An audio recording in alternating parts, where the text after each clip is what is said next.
Hello everyone, welcome to you all. So आज हम heat transfer start करने जा रहे हैं, ठीक है। सो हीट ट्रांसफ़र से क्या मतलब है? हीट ट्रांसफ़र से क्या मतलब है? बेसिकली हीट इज़ ट्रांसपोर्टेड, है ना। हीट एक पॉइंट से दूसरे पॉइंट तक ट्रांसपोर्ट की जा रही है, दैट इज़, ठीक है। ट्रांसपोर्ट की क्या जा रही है? बेसिकली हीट एक जगह से दूसरी जगह ट्रांसपोर्ट होती है, ठीक है। तो by which all mechanism heat can be transported? तो 3 मैकेनिज्म है जिसके थ्रू हीट का ट्रांसफ़र हो सकता है from one place to another place, ठीक है। वो 3 मैकेनिज्म क्या है? पहला है कंडक्शन, दूसरा है कन्वेक्शन और तीसरा है रेडिएशन, ठीक है। Conduction, convection, radiation. अब देखिए हीट ट्रांसफ़र कभी भी होगा तो हीट ट्रांसफ़र, हम जानते हैं कि हीट के फ्लो करने के पीछे जो बेसिक कॉज है वो क्या है? टेम्परेचर डिफरेंस, है ना। सो बेसिक कॉज कभी भी क्या होगा? टेम्परेचर डिफरेंस होगा, ठीक है। जिस भी पॉइंट से, अगर एक पॉइंट से दूसरे पॉइंट पे, पॉइंट ए से पॉइंट बी पे अगर हीट ट्रांसफ़र हो रहा है तो बेसिक कॉज क्या होगा? पॉइंट ए और पॉइंट बी के बीच में टेम्परेचर डिफरेंस, ठीक है। जैसे कि करंट के फ्लो करने के लिए क्या कंडीशन होती है कि there should be potential difference between 2 point, है ना। पोटेंशियल डिफरेंस होना चाहिए। वैसे ही अगर हीट फ्लो करना है बिटवीन 2 पॉइंट्स, हीट का ट्रांसफ़र होना है बिटवीन 2 पॉइंट्स, तो उन दोनों पॉइंट के बीच में क्या है? टेम्परेचर डिफरेंस होना चाहिए। यही बेसिक कॉज है, ठीक है, टेम्परेचर डिफरेंस, ठीक है। अब देखिए टेम्परेचर डिफरेंस होगा। अब देखिए क्या होता है जब करंट की बात करते हैं, इलेक्ट्रिक करंट, तो इलेक्ट्रिक करंट क्या होता है कि जब पोटेंशियल डिफरेंस होगा 2 पॉइंट के बीच में, तो अब देखिए करंट अपने आप फ्लो नहीं करने लगेगा अनटिल एंड अनलेस बीच में क्या हो? बीच में कोई कंडक्टिंग मीडियम ना हो, ठीक है। अब वो कंडक्टिंग मीडियम क्या एयर भी प्रोवाइड कर सकती है या फिर सिर्फ और सिर्फ कंडक्टर प्रोवाइड करेगा? देखिए मैं ये बोल रहा हूँ कि जब इलेक्ट्रिक करंट की बात होती है तो सपोज ये हाई पोटेंशियल पे है पॉइंट और ये लो पोटेंशियल पे पॉइंट है, ठीक है। तो इनके बीच में करंट, इलेक्ट्रिक करंट कब फ्लो करेगा? या तो आप इस मीडियम, इन दोनों पॉइंट को एक कंडक्टर से जोड़ दें, ठीक है। बेसिकली आपको conducting medium, conducting path provide करना है, तो या तो आप इस मीडियम से इसको एक कंडक्टिंग मीडियम से जोड़ दें, या फिर यहां पर जो बीच में एयर हो अगर वो आयनाइज्ड हो जाए, ठीक है, जिसको हम लोग प्लाज्मा स्टेट बोलते हैं, तो अगर यहां पर जो एयर है वो आयनाइज्ड हो जाती है तो भी क्या होता है? हमको इलेक्ट्रिक करंट, इलेक्ट्रिक स्पार्क की तरह दिखता है, जैसा कि हमें थंडरस्टॉर्म में दिखता है, ठीक है। तो बेसिकली पोटेंशियल डिफरेंस होना ही सिर्फ हमारा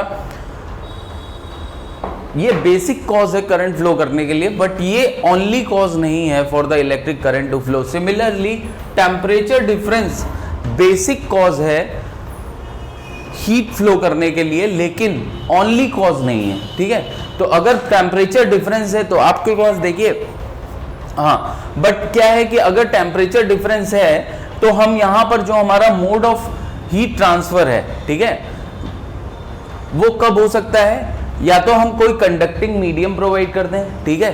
कन्वेक्शन, तो बेसिकली कंडक्शन, कन्वेक्शन और रेडिएशन ये हमारे क्या है? मेथड्स ऑफ हीट ट्रांसफर, ठीक है।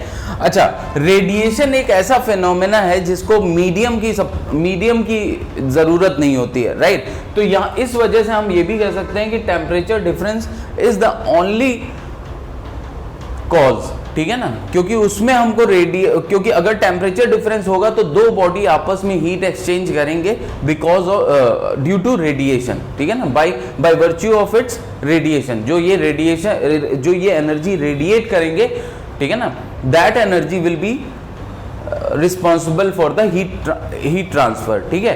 तो यहां पर हमको मीडियम की जरूरत नहीं होती है। तो इस रेडिएशन फिनोमेना जो है एक एक करके हम सब देखेंगे, लेकिन यहां पर मैं बोल रहा हूं कि मैंने अभी बोल दिया था temperature difference is not the only cause, but हम लोग ओनली कॉज कह सकते हैं क्योंकि रेडिएशन के थ्रू 2 बॉडी आपस में क्या है हीट एक्सचेंज कर सकते हैं, है ना, भले मीडियम हो, कोई मीडियम पार्टिकल्स हो या ना हो, ठीक है ना, कंडक्टिंग मीडियम हो या ना हो, ठीक है। तो देखिए वन बाय वन हम डिस्कस करते जाते हैं। सबसे पहले हम डिस्कस करेंगे कंडक्शन, ठीक है।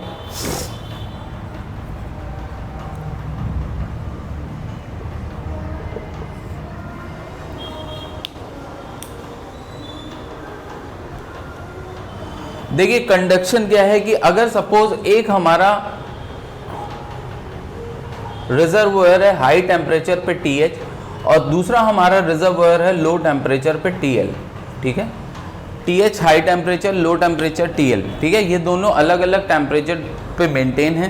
तो अगर मैं इनको आपस में टच करा दूं, टच किससे कराऊं, या तो मैं आपस में इनको डायरेक्ट टच करा दूं, ठीक है।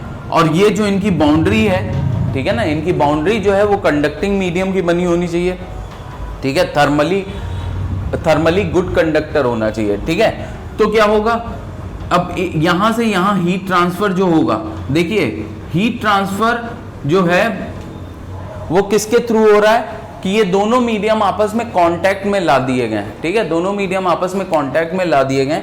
तो देखिए, या फिर मैं इसको किसी कंडक्टिंग रॉड से जोड़ सकता हूं, ठीक है। अब ये जो कंडक्टिंग रॉड की मैं बात कर रहा हूं, ये थर्मली कंडक्टिंग रॉड होनी चाहिए, थर्मली कंडक्टिंग मटेरियल, ठीक है, थर्मली कंडक्टिंग मटेरियल।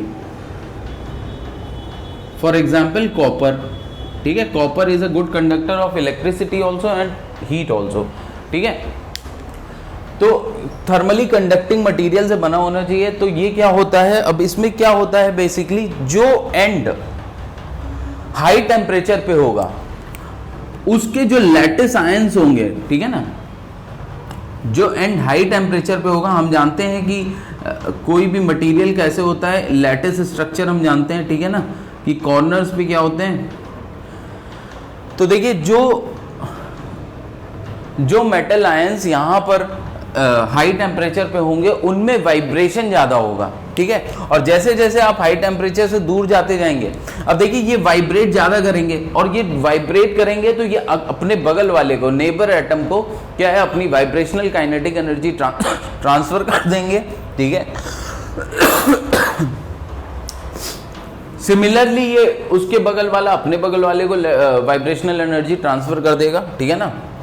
तो अब देखिए क्या होगा कि कुछ एनर्जी इस पॉइंट, कुछ एनर्जी तो ये पार्टिकल अपनी वाइब्रेशनल काइनेटिक एनर्जी है ना, इसकी खुद की वाइब्रेशनल काइनेटिक एनर्जी की फॉर्म में जो हीट एनर्जी है, हीट की वजह से कि क्या होगा, इसका वाइब्रेशन काफ़ी तेज होगा, ठीक है ना। तो इसकी अपनी खुद की वाइब्रेशनल काइनेटिक एनर्जी होगी, और फिर ये क्या करेगा, ये उसी का कुछ पार्ट बगल वाले को ट्रांसफर करेगा, वो अपने बगल वाले को ट्रांसफर करेगा, वो अपने बगल वाले को ट्रांसफर करेगा, और इस तरीके से क्या होगा, हीट ट्रांसफर होगा थ्रू आउट, है ना, from one point two another point, है ना, bye means of this transfer of vibrational kinetic energy among the neighbouring atoms, ठीक है, इन द लैटिस। तो ये जो होता है, ये फिनोमेना, इस फिनोमेना को हम लोग बोलते हैं कंडक्शन, ठीक है।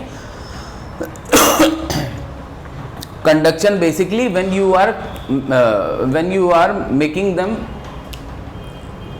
to contact physically with each other by means of either directly or by means of any thermally conducting material, ठीक है। मतलब आप दो अलग अलग टेम्परेचर की बॉडीज को आपस में कांटेक्ट में ले आ रहे हैं, फिजिकल कांटेक्ट में ले आ रहे हैं, या तो डायरेक्टली या फिर किसी एक कंडक्टिंग मीडियम की मदद से। तो जो mode of transfer of heat होगा, और वो मैकेनिज्म क्या है मैंने बता दिया, वाइब्रेशनल काइनेटिक एनर्जी, है ना। तो mode of transfer of heat जो होता है उसको हम लोग क्या बोलते हैं, कंडक्शन। तो बेसिकली कंडक्शन जो है वो कैसे होता है, कंडक्शन के पीछे का जो मैकेनिज्म है, by transfer of vibrational kinetic energy among neighbouring molecules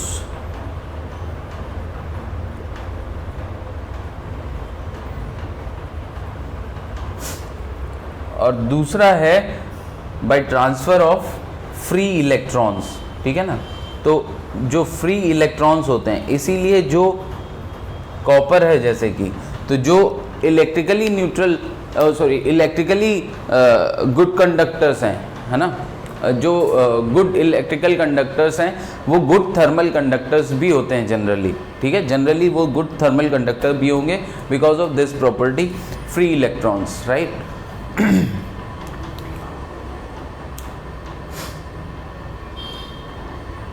अब देखिए हमारी जो भी एनालिसिस होगी, जो भी फॉर्मूले हम लोग यूज़ करेंगे वो हमारे क्या होंगे, स्टडी, ठीक है, स्टडी कंडीशन, स्टडी स्टेट के लिए एप्लीकेबल होंगे, ठीक है। तो स्टडी एंड ट्रांजिएंट स्टेट हम देख लेते हैं क्या होता है।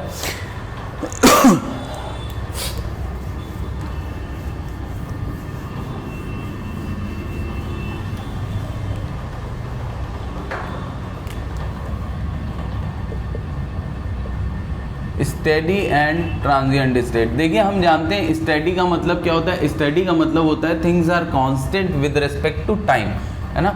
इसके बारे में हम जान चुके हैं कि थिंग्स आर कांस्टेंट विद, मतलब पैरामीटर्स, थिंग्स यहाँ पर क्या होंगे, जब हम कुछ स्टडी कर रहे हैं तो उसके लिए बेसिकली हम पैरामीटर्स स्टडी करते हैं ना। तो parameters are constant with respect to time, ठीक है।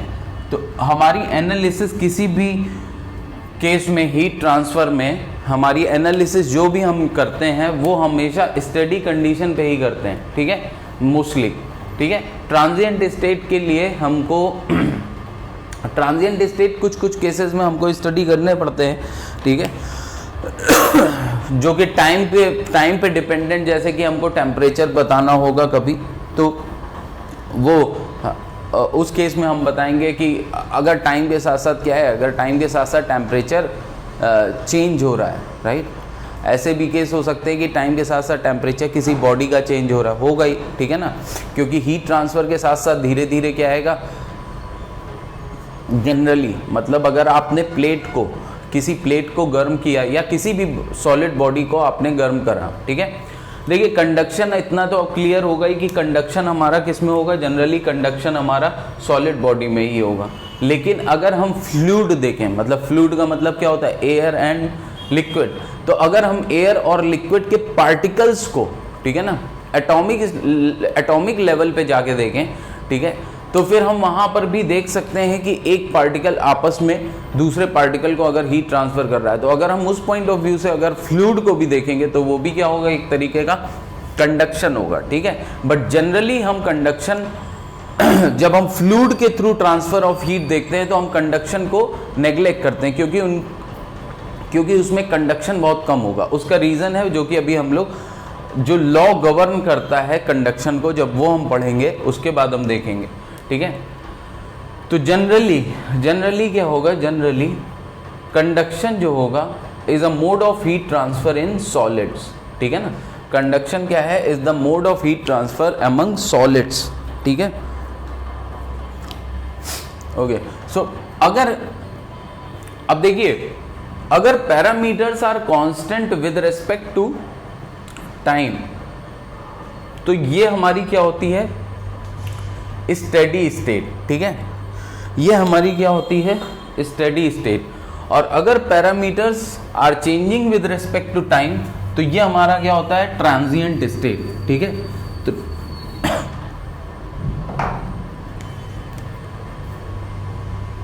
एंड पैरामीटर्स आर अगर changing with respect to time, तो ये हमारा क्या होता है, ट्रांजिएंट स्टेट, ठीक है। दोनों का एग्जाम्पल एक एक समझते हैं। सपोज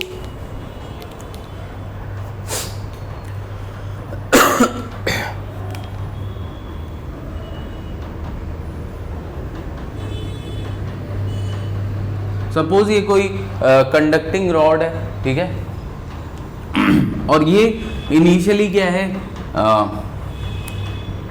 इसको आपने क्या करा, आप एंड ए और एंड बी, ठीक है ना, एंड ए है और एंड बी है। एंड ए की तरफ आपने क्या करा, इनिशियली इसको, है ना, बर्नर के थ्रू इस एंड ए को आप हीट कर रहे हैं, बर्नर के थ्रू इस एंड ए को आप हीट कर रहे हैं, ठीक है। तो कुछ हीट ट्रांसफर हो रहा है बर्नर से किसमें, रॉड में, ठीक है, कुछ हीट ट्रांसफर हो रहा है बर्नर से रॉड में। अब देखिए बर्नर की जो फ्लेम है उसको आपने कांस्टेंट उसकी जो इंटेंसिटी है सपोज उसको आप कांस्टेंट रख रहे हैं, ठीक है ना, उसकी जो तो बेसिकली अगर उसको आप कांस्टेंट रख रहे हैं तो एक तरीके से क्या है, रेट ऑफ हीट ट्रांसफर हम Q डॉट से रिप्रेजेंट कर रहे हैं। Q होता है हीट ट्रांसफर के लिए और Q डॉट ये होता है rate of heat transfer, that is dQ by dt। Given time dt में कितना अमाउंट ऑफ हीट ट्रांसफर हुआ, तो ये रेट ऑफ हीट ट्रांसफर होता है, ठीक है। तो जिसको हम लोग जनरली Q डॉट से भी लिख सकते हैं, ठीक है। तो Q dot dQ by dt ये हमारा इस केस में क्या हो जाएगा, कांस्टेंट। अगर हम लोग कांस्टेंट इंटेंसिटी के बर्नर से हम लोग सप्लाई कर रहे हैं हीट, ठीक है। तो अब देखिए शुरू में क्या होगा, शुरू में क्या होगा कि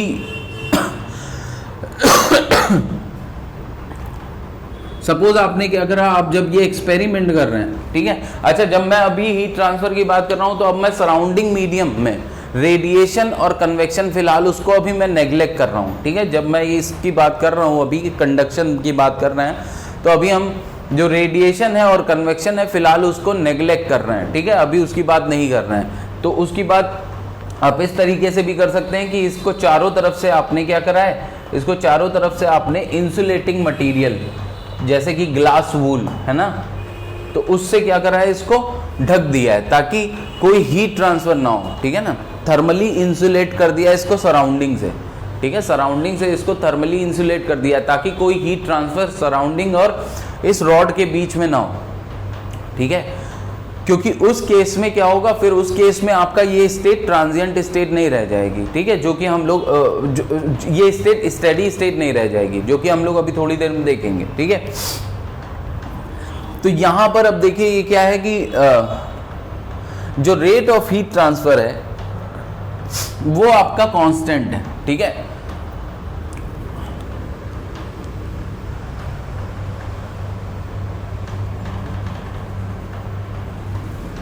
तो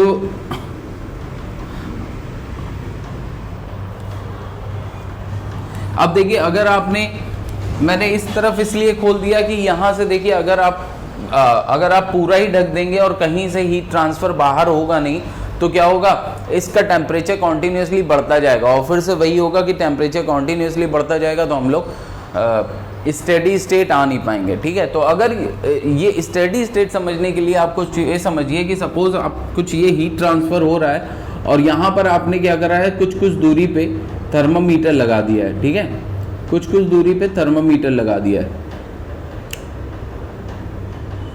तो शुरू में देखिए थर्मामीटर की रीडिंग धीरे धीरे हर पॉइंट पे बढ़ेगी, ठीक है, थर्मामीटर की रीडिंग धीरे धीरे हर पॉइंट पे बढ़ेगी, ठीक है।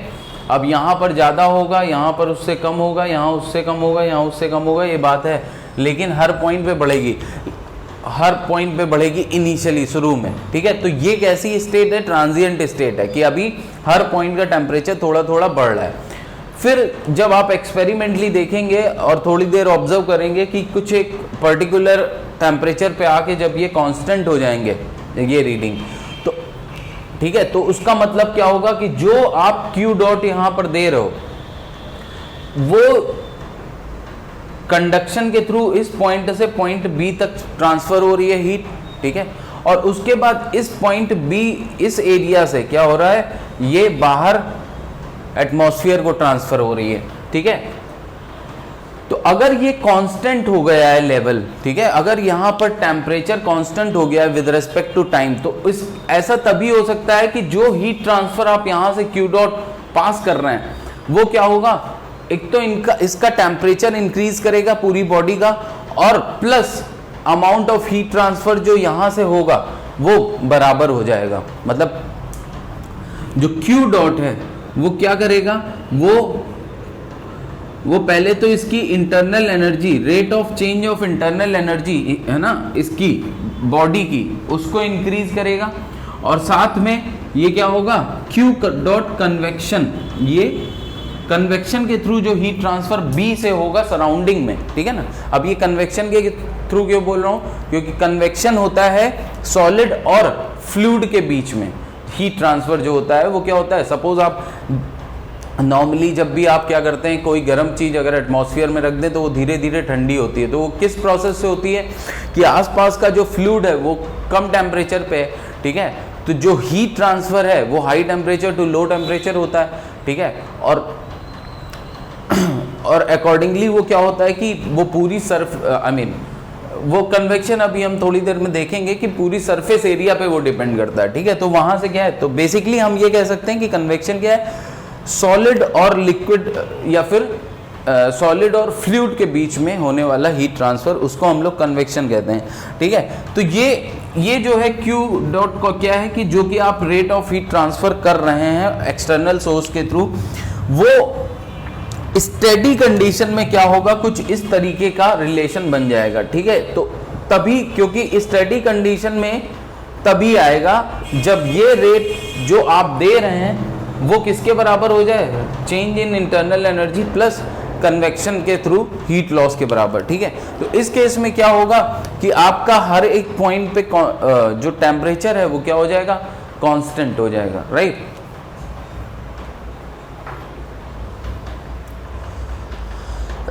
तो इसको हम लोग क्या बोलेंगे, स्टेडी स्टेट कंडीशन, ठीक है। अब ट्रांजिएंट स्टेट क्या हो सकती है, ये सब इसी में सपोज आप क्या करते हैं कि ये जो आपने एंड बी को ओपन कर दिया था, इसको भी आप क्या करें, क्लोज कर दें, मतलब कोई थर्मली इंसुलेट कर दें। थर्मली इंसुलेट मतलब ताकि ट्रांसफर ऑफ हीट ना हो पाए एंड बी से सराउंडिंग में। तो क्या होगा, अब जो भी आप रेट ऑफ हीट ट्रांसफर करेंगे वो कॉन्टिन्यूसली क्या करेगा, टेम्परेचर इंक्रीज करता रहेगा बॉडी का। तो बॉडी एक तरीके से अब क्या होगी, कॉन्स्टेंटली टेम्परेचर चेंज हो रहा है, तो मतलब ट्रांजिएंट स्टेट में है, ठीक है। सिमिलर ट्रांजिएंट स्टेट हम तब भी देखते हैं जब हम किसी गर्म बॉडी को अगर नॉर्मली किसी सराउंडिंग, ऐसी सराउंडिंग में रख दें जिसका टेम्परेचर कम है तो वो कूल होने लगती है, ठीक है। या फिर अगर किसी ठंडी बॉडी को किसी गर्म चीज़ में रख दें तो वो गर्म होने लगेगी। तो उस बॉडी के टेम्परेचर को अगर हम देखें, ठीक है, तो वो टेम्परेचर क्या होगा, अब समय के साथ साथ चेंज होगा, राइट। तो वो स्टेट क्या होती है, ट्रांजिएंट स्टेट होती है। और एक बार वो सराउंडिंग के साथ सेम टेम्परेचर पे आ जाता है तो फिर टेम्परेचर चेंज नहीं होगा, क्योंकि no heat transfer further will take place, है ना, क्योंकि टेम्परेचर दोनों का बराबर हो गया। तो फिर वो क्या हो जाएगी, फिर से स्टेडी स्टेट हो जाती है, राइट। तो ये हमारा स्टेडी एंड ट्रांजिएंट स्टेट हो गया हीट ट्रांसफर के। अब देखिए जो लॉ जो गवर्न करता है rate of heat transfer by conduction, ठीक है। तो rate of heat transfer by conduction जो लॉ गवर्न करता है, ठीक है, वो है फोरियर लॉ, ठीक है।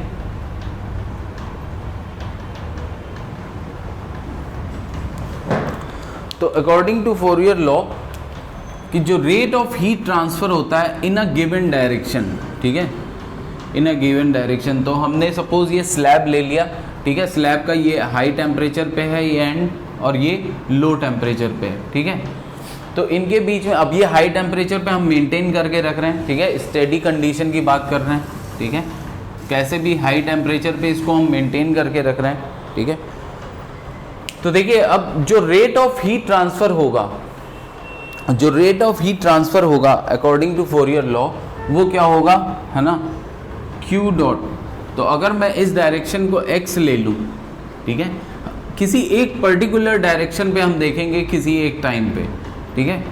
तो हमने क्या करा, इसको y डायरेक्शन में, इसमें हमने क्या करा, इसको बाकी सारी डायरेक्शन में, बाकी दोनों डायरेक्शन में हमने क्या करा है, इसको बेसिकली ये पूरा एरिया इसको हमने क्या करा, कवर कर दिया है किसी थर्मली इंसुलेटेड मटेरियल से, ग्लास वूल से।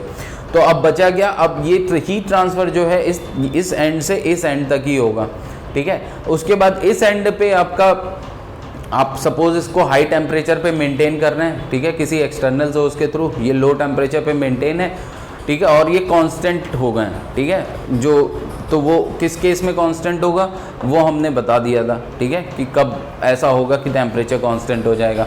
तो हम उस केस को कंसीडर कर रहे हैं और heat transfer from end A to end B तक जा रहे हैं। इसके पहले क्या हो रहा है, heat transfer by the burner और एनीथिंग जो अभी एक्सटर्नल सोर्स है उसकी बात अभी नहीं कर रहे हैं, और यहाँ पर क्या हो रहा है कन्वेक्शन, उसकी बात भी अभी नहीं कर रहे हैं। सिर्फ और सिर्फ इस एंड से इस एंड तक जो हीट ट्रांसफर हो रहा है गिवन डायरेक्शन में, सिंगल डायरेक्शन में, तो उसकी हम बात कर रहे हैं। तो सपोज अगर ये डायरेक्शन हम एक्स लेते हैं, तो एक्स डायरेक्शन में होने वाला जो हीट ट्रांसफर है वो according to Fourier law is directly proportional to the rate temperature gradient, ठीक है ना, टेम्परेचर ग्रेडियंट। टेम्परेचर ग्रेडियंट क्या होता है, sorry, dt by d x. Temperature gradient कुछ नहीं होता है कि गिवन मीटर, मतलब गिवन लेंथ चलने पे कितना हमारा टेम्परेचर गिर रहा है, वही होता है टेम्परेचर ग्रेडियंट, ठीक है ना। स्लोप एक तरीके से, ग्रेडियंट क्या होता है, स्लोप, ठीक है। तो अगर हम Tx डायग्राम को देखें, टेम्परेचर एंड एक्स डायग्राम को देखें, तो इसका स्लोप ही होगा टेम्परेचर ग्रेडियंट, ठीक है। तो टेम्परेचर ग्रेडियंट के डायरेक्टली प्रोपोर्शनल होता है। नेगेटिव साइन क्या दिखाता है, नेगेटिव साइन ये दिखाता है कि जो हीट ट्रांसफर है वो किस डायरेक्शन में हो रहा है, in the direction of decreasing temperature, ठीक है। नेगेटिव डायरेक्शन, नेगेटिव साइन का मतलब है कि हीट ट्रांसफर जो हो रहा है is in the direction of decreasing temperature. जिस तरफ टेम्परेचर डिक्रीज हो रहा है हीट ट्रांसफर उस तरफ होगा। Obviously high temperature to low temperature होता है।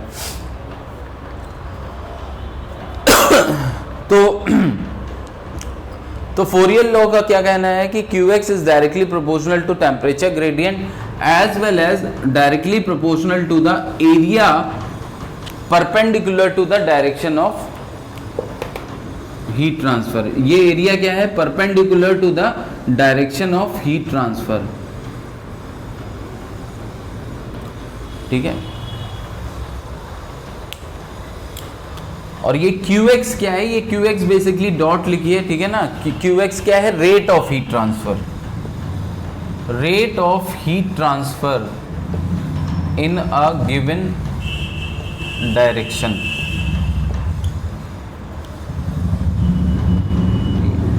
तो अब आप जब इसको कंबाइन करेंगे और प्रोपोर्शनैलिटी साइन हटाएंगे तो आपके पास देखिए यहाँ पर एक कांस्टेंट ऑफ प्रोपोर्शनैलिटी आता है k, ठीक है। तो ये फॉर्मूला आपका बन जाता है q dot x is equal to k A d T by d x, और ये नेगेटिव साइन बाहर रह जाएगा, ठीक है।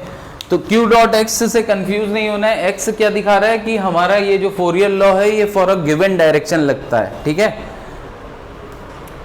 तो k A d T by d minus k A d T by d x, जहां पर k क्या है, k है थर्मल कंडक्टिविटी, किसकी, मटेरियल की।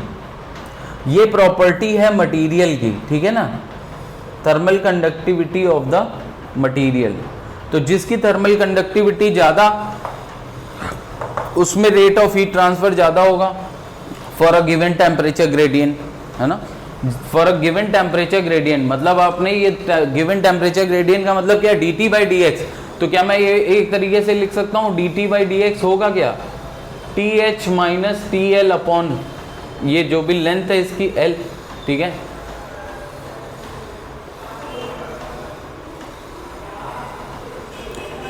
So minus k A d T by d x, ये क्या होगा आपका, thermal conductivity of the material. तो अब देखिए अगर हमने कोई दो बॉडी ए बॉडी बी को हमने अलग अलग टेम्परेचर पे मेंटेन मतलब सेम टेम्परेचर पे मेंटेन रखा है सेम लेंथ का, तो देखिए D T by d x अगर कांस्टेंट भी है और ए भी आपने कांस्टेंट रखा, तो क्यू मतलब दोनों का, दो बॉडी आपने ली जिसका d T by d x same है और एरिया जो perpendicular to the heat transfer है direction, perpendicular to the direction of heat transfer जो एरिया है वो भी दोनों का सेम है। तो देखिए ये वैल्यू दोनों के लिए सेम हो गई। अब बचा हीट ट्रांसफर किस पे डिपेंड करेगा, के पे। तो के ए या फिर के बी मतलब थर्मल कंडक्टिविटी दोनों मटेरियल में से जिसकी ज़्यादा होगी उस केस में हीट ट्रांसफर ज़्यादा होगा। तो good thermal conductors will have higher value of thermal conductivity, ठीक है। और ये देखिए ये जो आपका यहाँ पर यूनिट होगी ये क्या होगी, जूल पर सेकेंड, ऑब्वियसली क्योंकि ये रेट है, रेट ऑफ हीट ट्रांसफर, तो जूल पर सेकेंड इसकी यूनिट होगी। ठीक है,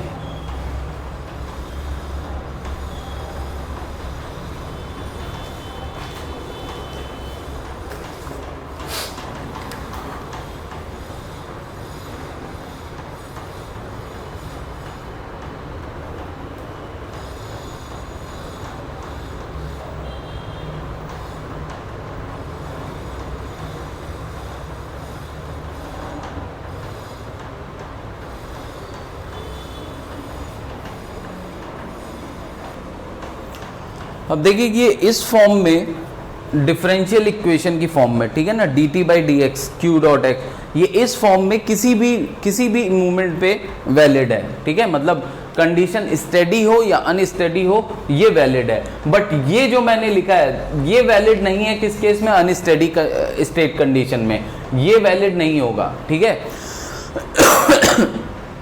ये सिर्फ और सिर्फ स्टेडी केस में वैलिड है। ठीक है, वो जो कि अभी हम देखने जा रहे हैं, temperature distribution in the case of steady state. देखिए ऐसा मैं क्यों बोल रहा हूं, क्योंकि देखिए अगर अनस्टेडी स्टेट होगी तो हर मोमेंट पे q डॉट एक्स है ना, देखिए जब स्टेडी स्टेट होती है तो q डॉट एक्स है ना, जो हीट ट्रांसफर है वो कांस्टेंट होता है। आपको पता है हर एक एरिया ऑफ क्रॉस सेक्शन से हीट ट्रांसफर कैसा होगा, कांस्टेंट होगा। ठीक है, तभी वो कांस्टेंट टेम्परेचर पे मेंटेन रहता है। ठीक है तो यहां से जो हीट ट्रांसफर हो रहा है वो कैसा है, कांस्टेंट रहता है स्टेडी स्टेट में। ठीक है, लेकिन अगर ये अनस्टेडी स्टेट हो तो सपोज अनस्टेडी स्टेट कैसे अचीव की जा सकती है, अगर आप इसको ओपन कर दें। ठीक है, तो क्या होगा, अब यहाँ से कन्वेक्शन होने लगेगा। ठीक है, तो कॉन्टिन्यूसली हीट ट्रांसफर जो है वो क्या होगा, ठीक है, मतलब अगर आप ट्रांजिएंट स्टेट किसी तरह बना लेते हैं जो कि हम डिस्कस कर चुके हैं, तो उस केस में क्या होगा कि q डॉट एक्स अलग अलग हो सकता है। ठीक है ना, किसी एक पर्टिकुलर टाइम पे वो अलग हो सकता है। ठीक है, और हर एक क्रॉस सेक्शन पे भी वो अलग होगा। ठीक है, तो बट ये क्या है, ये हमारी डिफरेंशियल इक्वेशन है कि किसी भी गिवन क्रॉस सेक्शन पे जो हीट ट्रांसफर होगा वो किसके बराबर होगा, minus k d T by d x. और d T by d x क्या होगा, अगर हम टी एक्स ग्राफ ड्रॉ करें, ठीक है, तो जो टी एक्स ग्राफ का स्लोप आएगा, ठीक है ना, टी एक्स ग्राफ का जो स्लोप आएगा वो हमारा क्या देगा, हीट ट्रांसफर एट दैट किसी भी एक क्रॉस सेक्शन पे। ठीक है ना, एट अ गिवन एक्स है ना, गिवन एक्स पे आपको क्या है कि वो उस टी एक्स ग्राफ का आप स्लोप निकाल लेंगे, D T by d x पता चल जाएगा। तो ये हमेशा ही वैलिड है, स्टेडी अनस्टेडी किसी भी कंडीशन में। लेकिन अगर स्टेडी कंडीशन है तो हमारा जो टी एक्स ग्राफ होगा, ठीक है ना, टेम्परेचर डिस्ट्रीब्यूशन हम निकाल रहे हैं, टेम्परेचर डिस्ट्रीब्यूशन कैसा होगा, तो वो जो टी एक्स ग्राफ होगा वही टेम्परेचर डिस्ट्रीब्यूशन बताएगा। टेम्परेचर डिस्ट्रीब्यूशन का मतलब क्या है कि टेम्परेचर का distribution along the length of the conductor, along the length of the ये स्लैब। ठीक है, तो वो टेम्परेचर डिस्ट्रीब्यूशन जो ग्राफ होगा वो बेसिकली होगा क्या, टेम्परेचर डिस्ट्रीब्यूशन जो बेसिकली होगा वो होगा T x graph, nothing else. ठीक है तो वो हम स्टेडी स्टेट के लिए देखने जा रहे हैं कि कैसा होगा। ठीक है,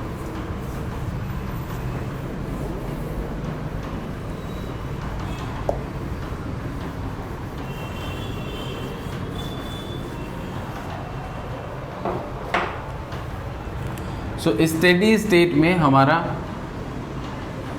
टेम्परेचर डिस्ट्रीब्यूशन हम देख रहे हैं और हम heat transfer along one direction सिर्फ कंसीडर कर रहे हैं। ठीक है, heat transfer along one direction सिर्फ हम लोग कंसीडर कर रहे हैं, एक्स डायरेक्शन की। ठीक है, तो ये सपोज मेंटेन है टी एच पे और ये सपोज मेंटेन है टी एल पे। ठीक है, तो हमने देखा कि q डॉट एक्स हमारा क्या होता है, minus k A d T by d x. ठीक है, अब हम ओरिजिन अपना इसी तरफ मान लेते हैं, ये हमारा टेम्परेचर दिखाएगा इस तरफ और ये हमारा x है, ये हमारा ओरिजिन है। ठीक है, और ये इसकी टोटल लेंथ अगर l है ठीक है, टोटल लेंथ अगर L है। अब देखिए हमको टेम्परेचर डिस्ट्रीब्यूशन मतलब T और X के बीच में रिलेशन चाहिए, ठीक है। तो सिंपल हम क्या करेंगे, dt एक तरफ ले जाओ और बाकी सब एक तरफ ले जाओ, Q dot x upon K ए, ठीक है, माइनस साइन के साथ इंटू डी एक्स, ठीक है। अब देखिए अगर आप इसको इंटीग्रेट कर दें, ठीक है, इसको इंटीग्रेट कर दें। अब देखिए यहाँ पर इंटीग्रेशन लिमिट कहाँ लगेगी, dx पे, तो dx की लिमिट क्या होगी 0 से l, और dt की लिमिट क्या होगी th से tl, ठीक है। अब देखिए k क्या है, thermal conductivity of the material constant, area of cross section भी आपने क्या रखा है, जैसा मटेरियल लिया है उसके लिए एरिया ऑफ क्रॉस सेक्शन आपने क्या रखा है, कांस्टेंट रखा है, ठीक है। अगर मतलब चेंज हो रहा होगा एरिया ऑफ ये जो एरिया ऑफ क्रॉस सेक्शन है, अगर ये चेंज हो रहा होगा तो देखिए area of cross section x के रिलेशन में कुछ ना कुछ दिया जाएगा या फिर तब तो, ठीक है ना। जो अगर यूनिफॉर्मली चेंज हो रहा है, generally area of cross section ऐसे चेंज नहीं होगा, ठीक है, तो हम उसको कांस्टेंट ले सकते हैं, ठीक है। अब रही बात ये Q डॉट एक्स की, अब ये Q डॉट एक्स कांस्टेंट है या नहीं, इस पे डिपेंड करता है कि फर्दर इंटीग्रेशन हमारा कैसा होगा, ठीक है ना। तो अगर अनस्टेडी कंडीशन है, तो अनस्टेडी कंडीशन में मैंने क्या बताया, अनस्टेडी मतलब कि ट्रांजिएंट कंडीशन, तो Q डॉट एक्स क्या होगा, will be a function of x, ठीक है। Q डॉट एक्स क्या हो जाएगा, फंक्शन ऑफ एक्स हो जाएगा। तो अगर अनस्टेडी कंडीशन का क्वेश्चन आता है तो भी आप देखिए सॉल्व कर सकते हैं और टेम्परेचर डिस्ट्रीब्यूशन बता सकते हैं कैसा होगा। लेकिन सपोज अगर अनस्टेडी डिस्ट्रीब्यूशन नहीं है फिलहाल,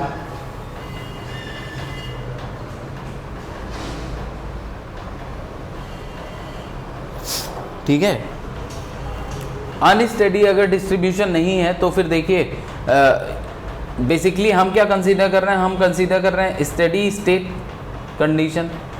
तो स्टेडी स्टेट कंडीशन में Qx क्या होता है, Qx कांस्टेंट, तो वो भी बाहर आ जाएगा, ठीक है, ये भी बाहर आ जाएगा, तो सब कुछ कांस्टेंट है, ये इसके इंटीग्रेशन के बाहर आ जाएगा।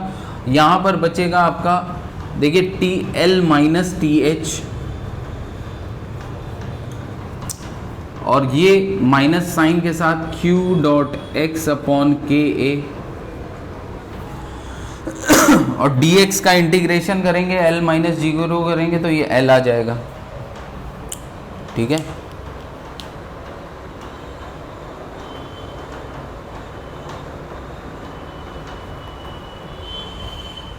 तो ये तो देखिए हमने बेसिकली TH और TL में क्या रिलेशन है, वेट अ मिनट, हमको निकालना है टेम्परेचर का distribution with respect to x, ठीक है ना। टेम्परेचर का डिस्ट्रीब्यूशन हमें निकालना था विद रिस्पेक्ट टू x।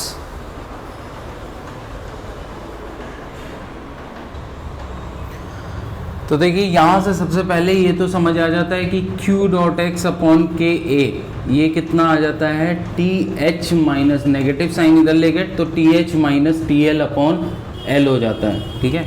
तो ये तो हमारा इस इक्वेशन से सबसे पहले आ गया, ठीक है।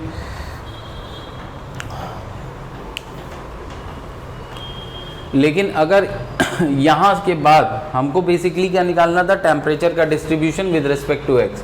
तो सपोज ये गिवन डिस्टेंस x पे, यहाँ पर क्या है, टेम्परेचर T है, ठीक है, गिवन डिस्टेंस x पे टेम्परेचर T है, तो T और x के बीच में क्या रिलेशन होगा ये हमें निकालना है। तो देखिए इस इक्वेशन को हम क्या करेंगे, इस इक्वेशन से हम फर्दर ये लिख लेंगे, ये सेकेंड वाली form dt is equal to minus Q dot x upon K A dx, ठीक है। और इसको इंटीग्रेट करेंगे कहाँ से कहाँ, TH से T, और ये इंटीग्रेट होगा कहाँ से कहाँ, 0 टू x। अब देखिए temperature T at any given x, ठीक है ना, उसका हमारा क्या आ जाएगा रिलेशन, तो T minus TH is equal to minus Q dot x upon K A, dx का बचेगा x। अब Q डॉट एक्स बाई के ए की वैल्यू यहाँ से रख दो तो ये TH माइनस TL हो जाएगा, और ये नेगेटिव साइन मैं इधर ले आ रहा हूँ क्योंकि ऑब्वियसली ये जो टेम्परेचर T होगा TH से कम होगा। तो ये देखिए TH माइनस T, या बेटर है आप इसको ऐसे लिखिए कि T इज इक्वल टू, क्योंकि हमें टेम्परेचर और x का रिलेशन चाहिए था जो कि आ गया है। सो T इज इक्वल टू क्या हो जाएगा, TH minus Q dot x by के को हम क्या लिख रहे हैं, Q TH minus TL upon L into x. ठीक है,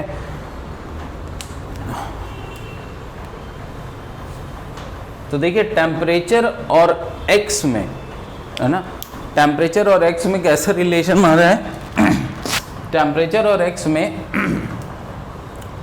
स्ट्रेट लाइन रिलेशन आ रहा है। ठीक है ना, टेम्परेचर और x में कैसा रिलेशन आ रहा है, स्ट्रेट लाइन। ठीक, तो इसका मतलब क्या है कि इसका मतलब अगर मैं ग्राफ बनाऊंगा तो ये जो टेम्परेचर हो रहा है ये लीनियरली डिक्रीज हो रहा है। ठीक है, टेम्परेचर जो डिक्रीज हो रहा है वो कैसा हो रहा है, लीनियरली डिक्रीज हो रहा है। ठीक है, एक स्ट्रेट लाइन आ जाएगा और इसी का जो स्लोप होगा, इसका जो स्लोप होगा वो क्या होगा, वो हमारा टेम्परेचर ग्रेडियंट कहलाएगा। ठीक है,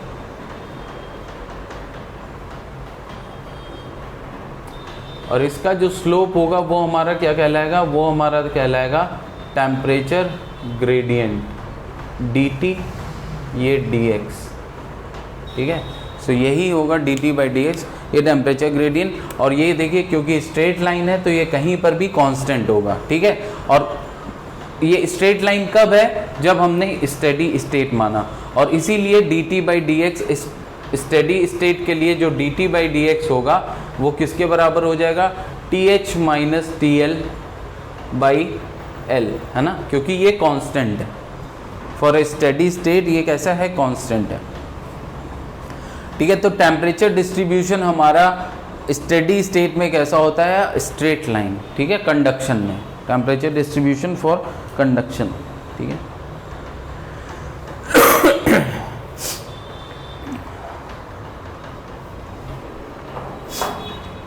अब देखिए यहाँ पर हम थोड़ा सा इसकी इलेक्ट्रिकल एनालॉजी देख लेते हैं।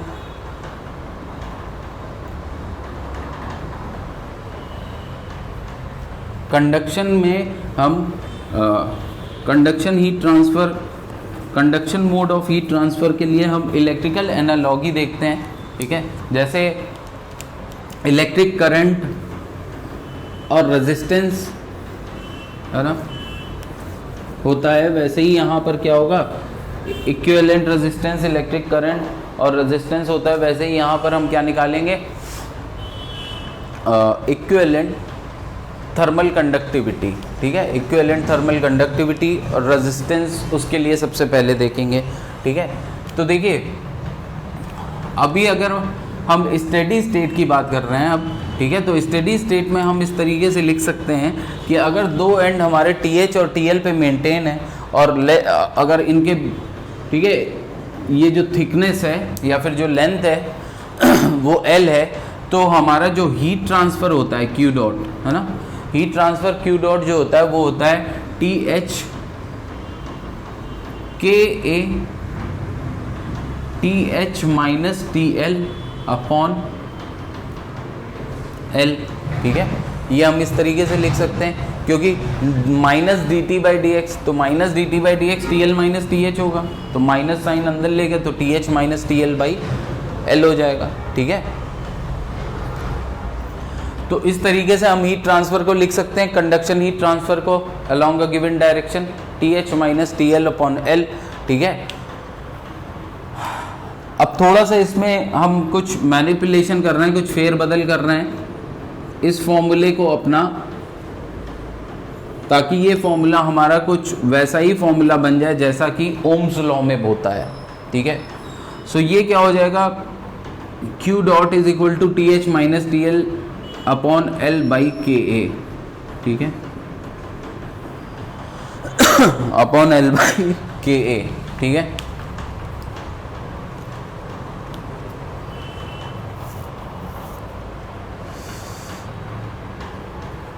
अब देखिए यहाँ से हम क्या लिख सकते हैं कि ये L बाई के ए क्या है, L बाई के ए इज इक्वल टू है TH minus TL upon Q dot, ठीक है। अब देखिए अगर इसको हम कंपेयर करें ओम्स लॉ से, हम बात करने जा रहे हैं, हम यहाँ पर बात कर रहे हैं थर्मल रेजिस्टेंस की, थर्मल रेजिस्टेंस, ठीक है। तो अगर इसको हम कंपेयर करें ओम्स लॉ से, तो ओम्स लॉ में क्या होता है, ओम्स लॉ में होता है R is equal to V by I, जहां पर V क्या होता है पोटेंशियल डिफरेंस, I क्या होता है इलेक्ट्रिक करंट, और ये जो होता है इन दोनों का रेशियो वो देता है इलेक्ट्रिकल रेजिस्टेंस। सिमिलरली, ठीक है, अब इलेक्ट्रिक करंट का क्या है कॉज क्या है, पोटेंशियल डिफरेंस है। सिमिलरली ये क्या है, ये है हीट करंट, ठीक है, इसको हम हीट ट्रांसफर को हीट करंट है बेसिकली, और इसका कॉज क्या है टेम्परेचर डिफरेंस, ठीक है। तो अगर इस तरीके से हम एनालॉगी मेंटेन करें तो हमारा थर्मल रेजिस्टेंस जो लेफ्ट साइड पे हमारा बनेगा वो क्या होगा, हमारा थर्मल रेजिस्टेंस।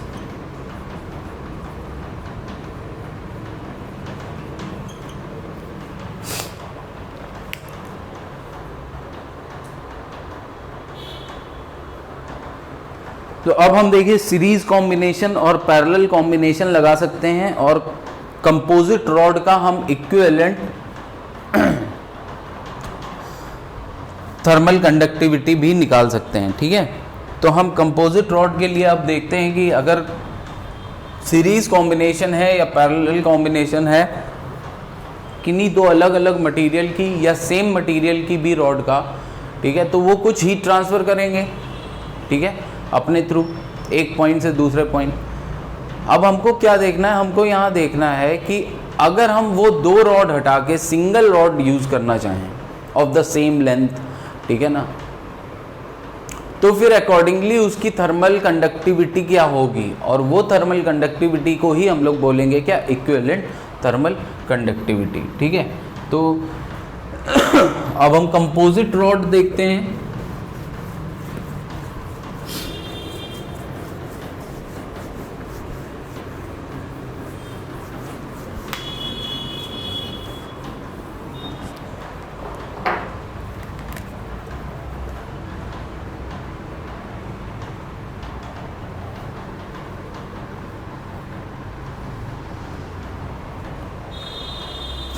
कंपोजिट रॉड देखते हैं। तो सपोज अगर हमारे पास, सबसे पहले हम सीरीज कॉम्बिनेशन देखते हैं।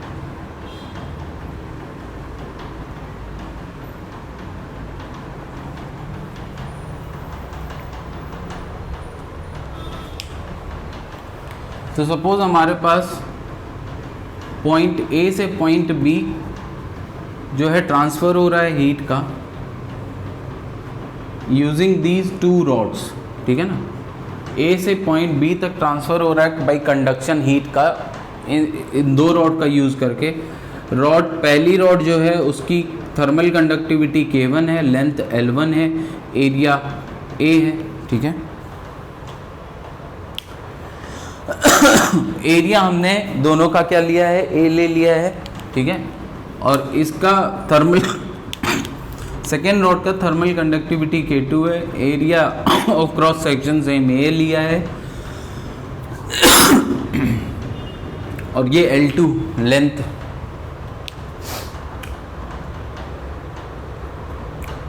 अब हमसे पहले पूछा जाएगा कि equivalent conductivity of the composite. अब बेसिकली कंपोजिट रॉड का मतलब क्या है कि हम यहाँ पर एक ऐसी रॉड को एज्यूम करना चाह रहे हैं जिसकी लेंथ L1 प्लस L2 हो, ठीक है, और वो यहाँ पर अगर मैं लगा दूँ इन दोनों को रिप्लेस करके, ठीक है, इन दोनों को रिप्लेस करके अगर मैं यहाँ पर क्या करूँ, एक L1 प्लस L2 लेंथ की रॉड लगाऊँ सिंगल मटेरियल की, अलग अलग नहीं, सिंगल मटेरियल की, ठीक है, जिसकी थर्मल तो उसकी जो थर्मल कंडक्टिविटी क्या होगी, ठीक है। तो मटेरियल मुझको सेलेक्ट करना है कि हम सेम लेंथ का और सेम एरिया का रॉड लगा दें, ठीक है, बट सिंगल मटेरियल की हो। तो वो मटेरियल हमको सेलेक्ट करना है क्या हो, तो उसके लिए हमको मटेरियल की थर्मल कंडक्टिविटी बेसिकली पता करनी है कि सेम होनी चाहिए, ठीक है, ताकि हीट ट्रांसफ़र हमको क्या रखना है, हीट ट्रांसफ़र हमारा सेम हो, क्योंकि मेन हमारा पर्पस क्या है, ए से बी तक हीट ट्रांसफर, ठीक है। तो हीट ट्रांसफर हमारा सेम रहे विदाउट, है ना, बस हमको चेंज क्या करना है कि दो अलग अलग मटेरियल की जगह हम सिंगल मटेरियल की कोई रॉड यूज करें, तो उसको हम बोलेंगे कंपोजिट रॉड, ठीक है। तो अब देखिए कंपोजिट रॉड सेलेक्ट करनी है अगर आपको, तो आपको बेसिकली क्या चाहिए, आपको निकालना होगा के, है ना, क्योंकि यही प्रॉपर्टी है किसी भी मटेरियल की, ये एक तरीके की प्रॉपर्टी है मटेरियल की, राइट। तो अब देखिए यहाँ पर हम क्या करेंगे, यहाँ पर ये हमारा सीरीज कॉम्बिनेशन है, राइट। अच्छा, अब यहाँ पर देखिए जो दो तरीके के क्वेश्चन आ सकते हैं, एक तो ये के इक्विवेलेंट के लिए, दूसरा ये जो जंक्शन है, इस जंक्शन का टेम्परेचर आपसे पूछ सकता है, ठीक है। तो ये सपोज ये हायर टेम्परेचर पे TH है और ये लोअर टेम्परेचर पे TL है, ठीक है, या लैंड, तो जंक्शन का टेम्परेचर आपसे T पूछ सकता है। तो अब देखिए ये जो सॉल्यूशन हम किसके लिए कर रहे हैं, ये हम मान रहे हैं यहाँ पर पहले से कि स्टेडी स्टेट, ठीक है, स्टेडी स्टेट मान ले रहे हैं, क्यों, ताकि हमको पता है कि स्टेडी स्टेट में जो रेट ऑफ हीट ट्रांसफर है वो पूरे में कांस्टेंट होगा, किसी भी क्रॉस सेक्शन से कांस्टेंट होगा, same rate of heat transfer हो रहा होगा, ठीक है, yes. So same rate of heat transfer हो रहा होगा। तो देखिए अब इक्वेशन अगर आप बनाएंगे तो आप जानते हैं कि Q डॉट क्या होता है, heat current is equal to temperature difference, है ना। तो TH माइनस T हम इस इन दोनों के बीच में लगा रहे हैं, क्योंकि Q तो देखिए पूरे में ही सेम जा रहा है, Q डॉट जो है ये पूरे में ही सेम जा रहा है ना, सारे पूरे क्रॉस सेक्शन में, ठीक है, बिकॉज ऑफ स्टेडी स्टेट, ठीक है, कांस्टेंट है। तो TH माइनस T, ठीक है, ये अपॉन क्या हो जाएगा, अपॉन रेजिस्टेंस R थर्मल 1, ठीक है ना। अब देखिए थर्मल रेजिस्टेंस रॉड 1 का, that is R thermal 1, thermal resistance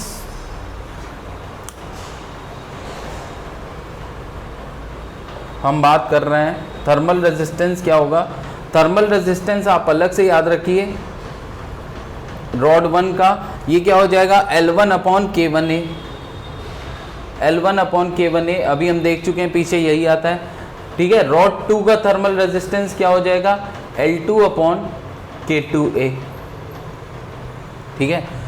तो सिंपलेस्ट तरीका है इस तरीके से याद रखने का, ठीक है, कि रेजिस्टेंस क्या आता है और फिर आप अपना ओम्स लॉ के एनालॉगस जो फॉर्मूला याद रखते हैं उस फॉर्मूले को याद रखिए कि I is equal to V by potential difference upon resistance. तो यहाँ पर पोटेंशियल डिफरेंस की जगह क्या है, टेम्परेचर डिफरेंस, I की जगह क्या है, हीट करंट Q डॉट, और थर्मल रेजिस्टेंस वो हमारा क्या होता है, वैल्यू L1 बाई K1A, ठीक है। तो और ये किसके बराबर हो जाएगा, अब अगर सेम इक्वेशन आप इसके बीच में लगाएं तो T minus TL upon R thermal 2, ठीक है, क्योंकि दोनों से करंट क्या है, हीट करंट दोनों से ही क्या है, सेम है, क्यों, स्टेडी कंडीशन है इसलिए, ठीक है। तो यहां से देखिए अगर आपको T जंक्शन का निकालना है और बाकी सब चीजें दी गई हैं, तो आप देखिए ये दोनों इक्वेशन का यूज करके T जंक्शन का निकाल सकते हैं, ठीक है। दूसरा है कि अब आपसे अगर पूछ लेता है कि इक्विवेलेंट रेजिस्टेंस क्या होगा, ठीक है, इक्विवेलेंट थर्मल कंडक्टिविटी ना कि रेजिस्टेंस। तो इक्विवेलेंट थर्मल कंडक्टिविटी क्या होगी, देखिए ये सिंपल है, अगर ये हमारा क्या है, ये हमारा है बेसिकली L1 प्लस L2, ठीक है। तो इसको ये समझिए कि ये हमारे हमने क्या ध्यान में रखते हुए बनाया है, ये कंपोजिट रॉड ये ध्यान में रखते हुए बनाया है कि इससे भी जो हीट ट्रांसफर हो वो क्या हो, Q डॉट ही रहे, इससे भी जो हीट ट्रांसफर हो वो क्या हो, Q डॉट ही रहे। अच्छा एक चीज और समझिए कि अगर यही इक्वेशन हम किसके बीच में लगाएं, पॉइंट A और पॉइंट B के बीच में लगाएं, ठीक है, तो देखिए हमारा जो रेजिस्टेंस है वो एक तरीके से सीरीज कॉम्बिनेशन में आ जाएगा, और सीरीज कॉम्बिनेशन में जो रेजिस्टेंस आता है वो क्या होता है, वो जुड़ जाता है ना, जस्ट। तो R इक्विवेलेंट रेजिस्टेंस हमारा क्या आता है, इक्विवेलेंट रेजिस्टेंस हमारा आ जाएगा, R इक्विवेलेंट सीरीज कॉम्बिनेशन के लिए क्या आ जाएगा, R1 प्लस R2, ठीक है। अब आर इक्विवेलेंट होगा क्या, आर इक्विवेलेंट होगा थर्मल रेजिस्टेंस कंपोजिट रॉड का, है ना। तो थर्मल रेजिस्टेंस अगर हम कंपोजिट रॉड का लिखें तो वो क्या होगा, देखिए L1 प्लस L2, ठीक है। आर इक्विवेलेंट क्या है, thermal resistance of composite rod, ठीक है। वही तो इक्विवेलेंट रॉड है, तो उसी का थर्मल रेजिस्टेंस जो होगा वो इक्विवेलेंट रेजिस्टेंस हो जाएगा, ठीक है। तो L1 plus L2 upon K equivalent ए, क्योंकि एरिया ऑफ क्रॉस सेक्शन हमने इसका भी सेम रखा है, ठीक है, same area of cross section. तो L1 plus L2 upon K equivalent ए, ये क्या हो जाएगा, L1 by K1 A plus L2 upon K2 ए।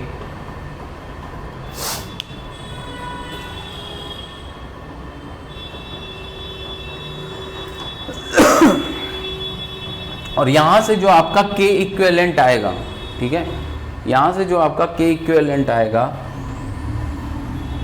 देखिए आप थोड़ा सा सॉल्व करेंगे उसको, ठीक है, एरिया ए कैंसिल हो जाएगा, ठीक है, और ये आ जाएगा L1 plus L2 upon L1 by K1 plus L2 by K2। But ये फॉर्मूला यूज़ करने से पहले आपको क्या रखना है, ये कंडीशन याद रखनी है कि जो एरिया ऑफ क्रॉस सेक्शन है कंपोजिट रॉड का एज वेल एज दोनों रॉड का, वो क्या है, सेम है, ठीक है।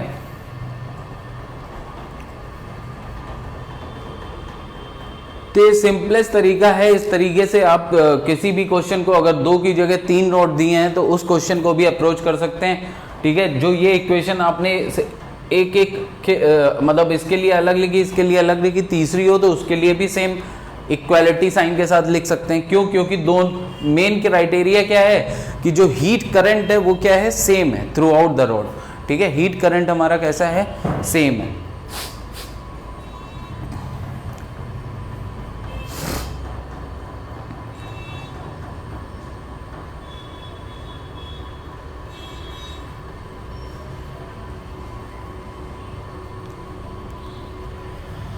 अब पैरेलल कॉम्बिनेशन देखते हैं, ठीक है। स्टेडी स्टेट वाली कंडीशन हमारी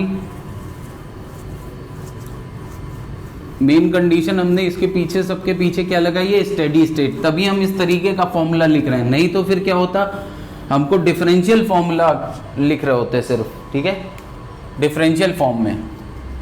तो parallel combination condition steady state, ठीक है। तो अब देखिए पैरेलल कॉम्बिनेशन में क्या है कि 2 रॉड हैं, वो आपस में पैरेलल में कनेक्टेड हैं, ठीक है।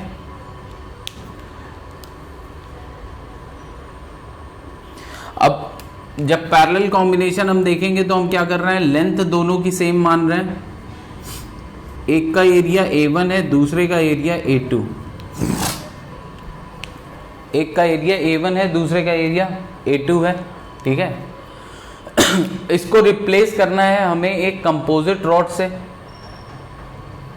तो कंपोजिट रॉड का जो एरिया है वो हम मान लेंगे A1 प्लस A2 और लेंथ सेम L। क्यों ऐसा हम करते हैं, क्योंकि देखिए हमारा मेन मोटिव क्या होता है, एक एंड से दूसरे एंड पे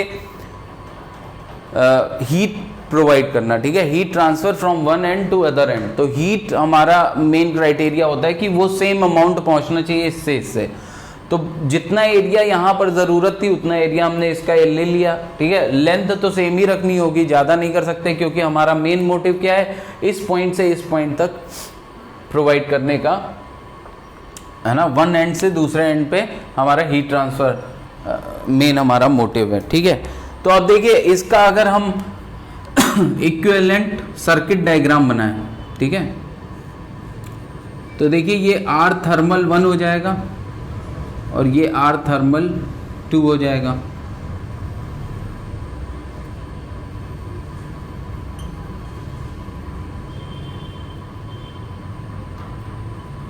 ठीक है। अब यहाँ पे जंक्शन तो है ही नहीं कोई, तो जंक्शन के टेम्परेचर की बात नहीं आती, यहाँ सिर्फ और सिर्फ हमको क्या निकालना होगा, इक्विवेलेंट थर्मल कंडक्टिविटी, ठीक है। और ये क्या है, इसको हमने सीधा कन्वर्ट कर दिया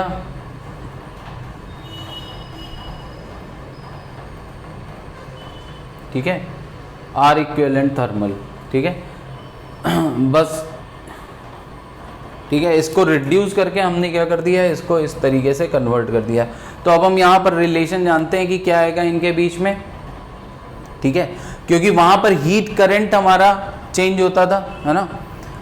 और यहाँ पर हमारा दोनों में देखिए, यहाँ पर हीट अगर एक तरीके से देखा जाए तो यहाँ पर सपोज Q.1 जा रहा है, सॉरी Q.1 जा रहा है और नीचे वाले से Q.2 जा रहा है, ठीक है। जैसे यहाँ पर I1 और I2 जाता था, है ना, वैसे यहाँ पर हम अज्यूम कर सकते हैं Q.1 और Q.2 जा रहा है, ठीक है। और इसमें क्या जा रहा है, इसमें टोटल Q डॉट जा रहा है।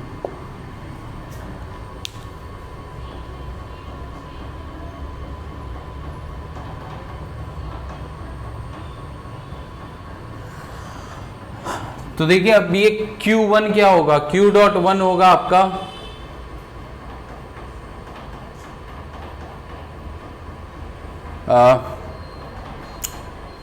ये TH है और ये TL, ठीक है।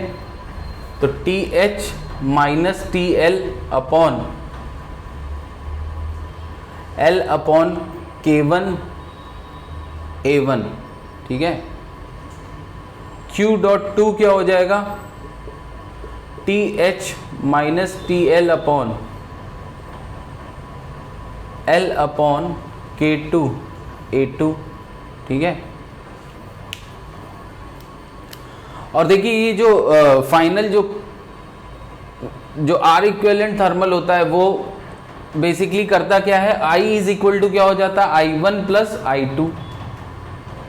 I इज इक्वल टू क्या होता है, I1 प्लस I2 ना। तो सिमिलरली यहाँ पर जो Q है, Q dot is equal to क्या हो जाएगा, Q1 प्लस Q2। अच्छा Q डॉट होगा क्या, यहाँ से अगर हम देखें तो यहाँ से Q डॉट हम लिखेंगे कि Q डॉट होगा हमारा T। अच्छा ये जो टेम्परेचर डिफरेंस है दोनों एंड पे वो तो सेम ही रहेगा, steady state, TH minus TL upon L upon K1 sorry K equivalent A1 plus A2।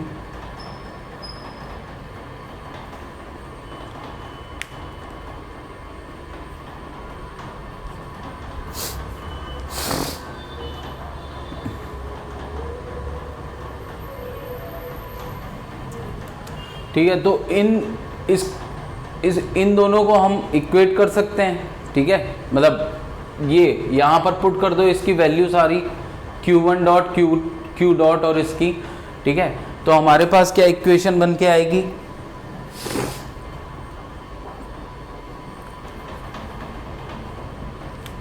यहाँ पर हमारे पास इक्वेशन बन के आएगी TH minus TL upon L upon K equivalent A1 plus A2। ये हो जाएगा TH minus TL upon L upon K1 A1 plus TH minus TL upon L upon K2 A2।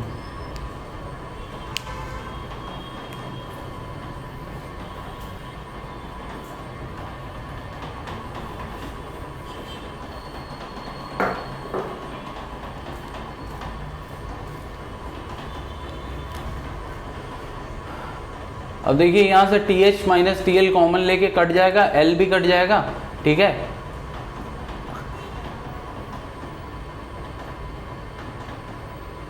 तो ये आएगा आपका K equivalent A1 plus A2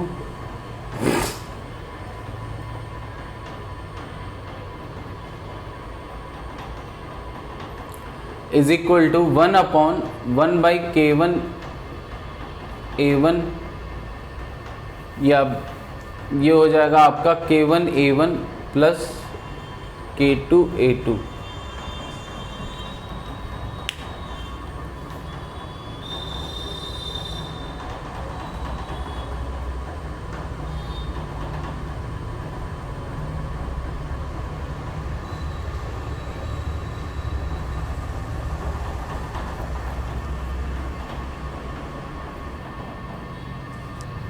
ठीक है। तो इस रिलेशन के थ्रू आपका आप जो है के इक्विवेलेंट भी आ गया, ठीक है। तो बेसिकली ये रिलेशन हमारा आया कहाँ से, हम सिंपली ऐसे भी जा सकते थे कि 1/r equivalent is equal to 1/r1 plus 1/r2, तो यही रिलेशन आता, ठीक है। ये सिर्फ मैंने एक्सप्लेन कर दिया एक बार कि कैसे ये रिलेशन आ रहा है, सेम जैसे हमारा रिलेशन हमारा उसमें आता है है ना, इलेक्ट्रिकल रेजिस्टेंस में, ठीक है। वैसे ही तो सेम प्रोसीजर हम फॉलो करते हैं यहाँ पर, बस इलेक्ट्रिक करंट की जगह क्या ले रहे हैं, हीट, राइट, हीट करंट, ठीक है। तो अब फाइनली हमारे पास रिलेशन यही आता है। तो अगर यहाँ से हम डायरेक्ट इक्वेशन लिखना चाहें तो आर, देखिए आर इक्विवेलेंट होगा क्या, L upon K equivalent A1 plus A2 is equal to 1/L upon K1 A1 plus 1/L upon K2 A2। तो जो रिलेशन हमारा, तो जो भी इक्वेशंस हम वहाँ पर यूज़ करते हैं पैरेलल कॉम्बिनेशन में, सेम इक्वेशन हम यहाँ पर भी लगा सकते हैं, राइट।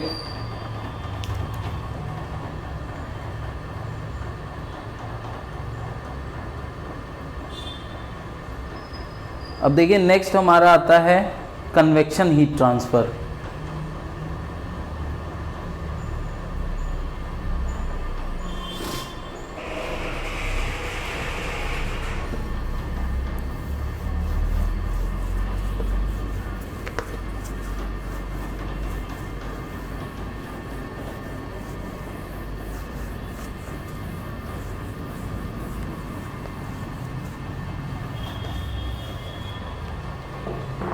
नेक्स्ट है हमारा कन्वेक्शन हीट ट्रांसफर।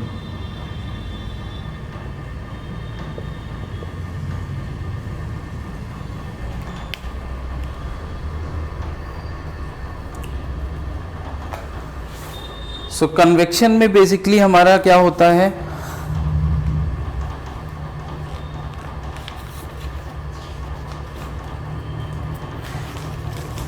कन्वेक्शन जैसा मैंने बताया कि ये मोड ऑफ हीट ट्रांसफर है जो कि जनरली किसके बीच में होगा, solid and the surrounding fluid, ठीक है।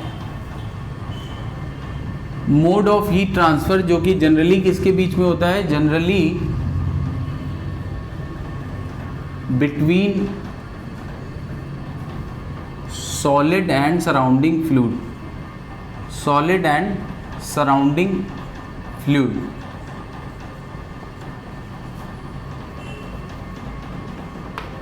ठीक है। जनरली सॉलिड और सराउंडिंग फ्लूइड के बीच में होता है, ठीक है।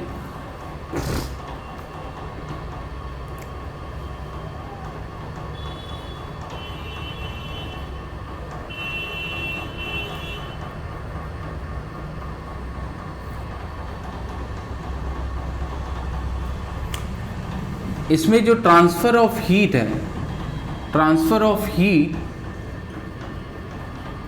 accompany मास ट्रांसफर, ठीक है। मतलब कि जो एक पॉइंट से दूसरे पॉइंट में जो हीट का ट्रांसफर हो रहा है वो बिकॉज ऑफ मास ट्रांसफर हो रहा है, ठीक है।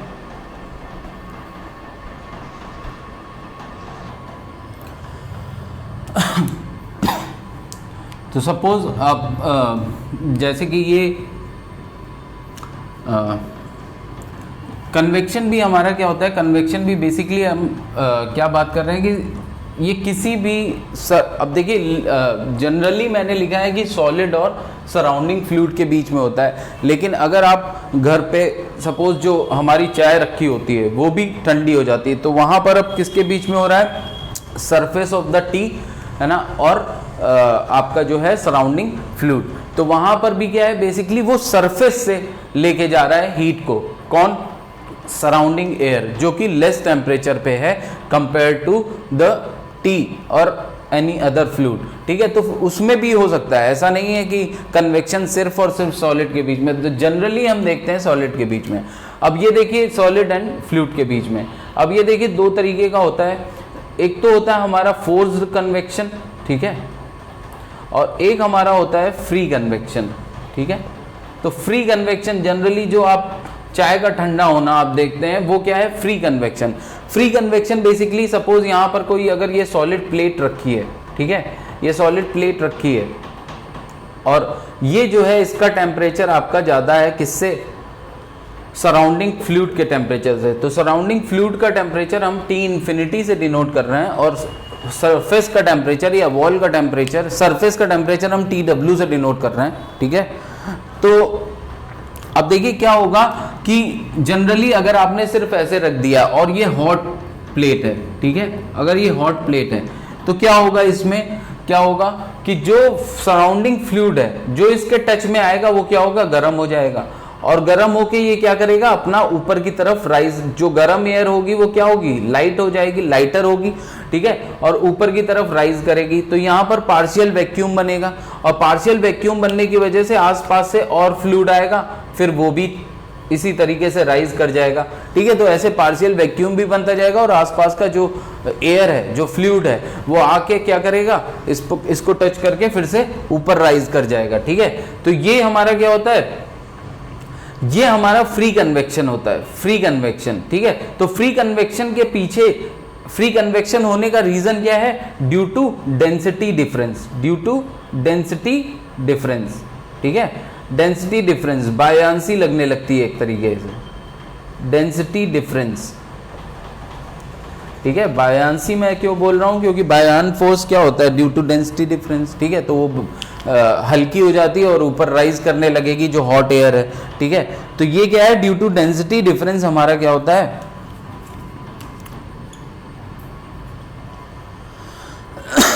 फ्री कन्वेक्शन होता है। और फोर्स कन्वेक्शन हमारा क्या होता है, फोर्स कन्वेक्शन हमारा होता है कि सपोज आपने एक्सटर्नल सोर्स का यूज करके कर रहे हैं, ठीक है।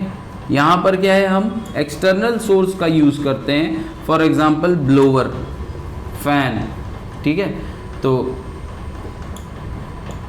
इस केस में देखिए, इस केस में वेलोसिटी इंपॉर्टेंट रोल प्ले करती है, वेलोसिटी ऑफ द फ्लूइड जो है वो इंपॉर्टेंट रोल प्ले करता है, ठीक है। किस केस में, फोर्स कन्वेक्शन में। तो फोर्स कन्वेक्शन में वेलोसिटी जो है वो इंपॉर्टेंट रोल प्ले करता है, फ्री कन्वेक्शन में क्या है, डेंसिटी इंपॉर्टेंट रोल प्ले करता है, ठीक है। अब जो लॉ गवर्न करता है दोनों ही टाइप के कन्वेक्शन को, वो है हमारा न्यूटन्स लॉ ऑफ कूलिंग और हीटिंग, ठीक है। अब देखिए अगर सराउंडिंग टेम्परेचर जो है वो कैसा है, सराउंडिंग टेम्परेचर अगर ज़्यादा है और बॉडी का टेम्परेचर कम है, ठीक है। जैसे एक हॉट वाटर में सपोज आपने कोई बॉल डिप कर दी तो क्या होगा, वो धीरे से उसका टेम्परेचर भी हाई हो जाएगा, ठीक है। तो कन्वेक्शन जो है दोनों ही केस में हो सकता है, राइट।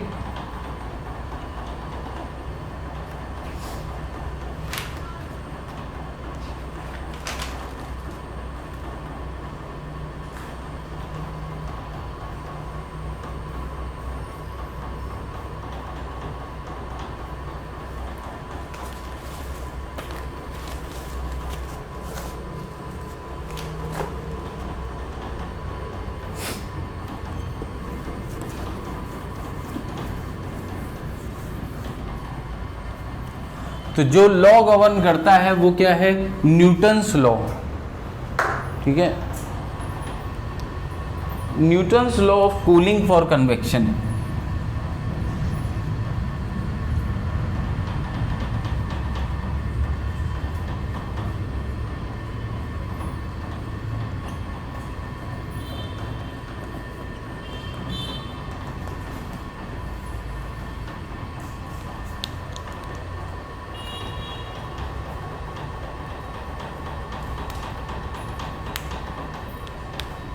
देखिए ये लॉ के according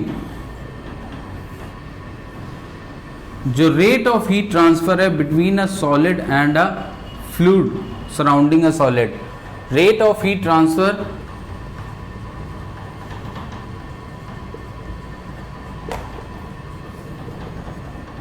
between solid and fluid surrounding the solid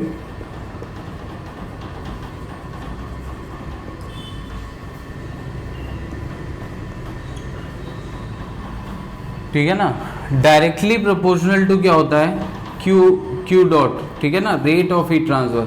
जब भी हम कन्वेक्शन हो, चाहे रेडिएशन हो, चाहे कंडक्शन हो, हम लोग रेट ऑफ हीट ट्रांसफर की बात कर रहे हैं, सिर्फ हीट ट्रांसफर नहीं, ठीक है, रेट ऑफ हीट ट्रांसफर। जो क्यू डॉट है वो किसके डायरेक्टली प्रोपोर्शनल होता है, डायरेक्टली प्रोपोर्शनल टू होगा temperature difference between the solid and the surrounding fluid, ठीक है, temperature difference between the solid and the surrounding fluid and is directly proportional to area of exposure. ये area क्या है, area of exposure, ठीक है ना, area of exposure मतलब जितना सॉलिड का जितना एरिया एक्सपोज है सराउंडिंग फ्लूइड को, ठीक है। सपोज अगर आपने क्या करा है, इसको यहाँ पर चारों तरफ से, है ना, उस तरफ भी दोनों तरफ और नीचे से, नीचे की सरफेस, ये पूरा आपने क्या करा, ग्लास वूल से कवर कर दी। तो अब एरिया और वो जो कि एक्सपोज्ड है टू द सराउंडिंग फ्लूइड वो सिर्फ और सिर्फ कौन सा है, ये वाला, ये ए, उस केस में ये ए लेंगे। अब इन केस अगर हमने पूरी इसको थर्मली इंसुलेट नहीं किया होता, है ना, चारों तरफ से ये क्या होता, ओपन होता, तो फिर क्या होता, उस केस में जो एरिया ऑफ एक्सपोजर होता वो होता ये वाला A1 plus A2 plus A3,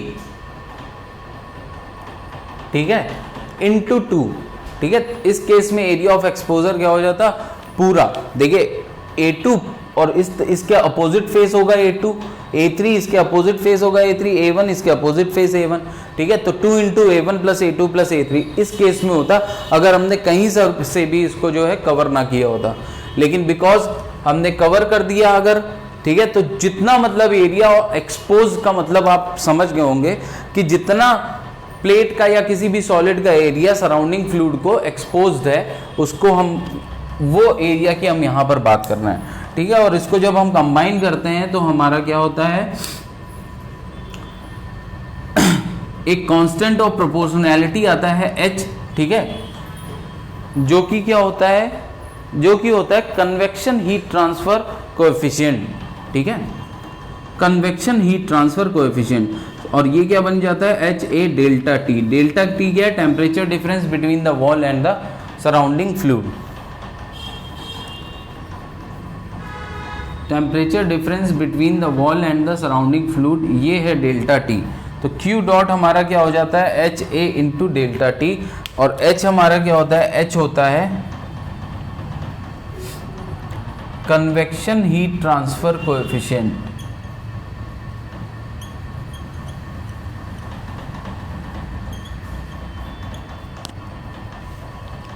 ठीक है, जिसकी यूनिट होती है वॉट पर मीटर स्क्वायर पर केल्विन, ठीक है, और वॉट पर मीटर स्क्वायर पर डिग्री सेल्सियस,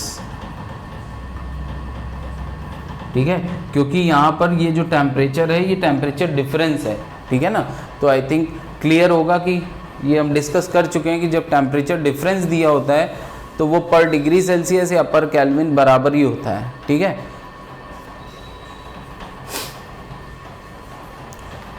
और ये कन्वेक्शन हीट ट्रांसफर कोएफिशिएंट जो है ये बिल्कुल भी प्रॉपर्टी किसका है, ये मटेरियल की प्रॉपर्टी नहीं है, ठीक है, सॉलिड की प्रॉपर्टी नहीं है, बल्कि ये किसकी प्रॉपर्टी है, property of surrounding fluid, surrounding fluid की प्रॉपर्टी है, ठीक है। H is not the property of the material, surrounding fluid की प्रॉपर्टी है, ठीक है।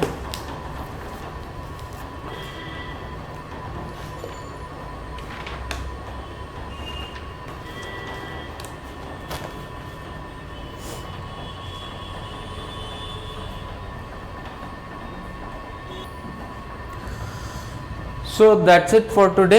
नेक्स्ट क्लास में हमारा सिर्फ रेडिएशन बाकी है, तो इसमें हम रेडिएशन देख के नेक्स्ट क्लास में हम अपना नेक्स्ट दूसरा चैप्टर भी स्टार्ट कर देंगे। So thank you very much.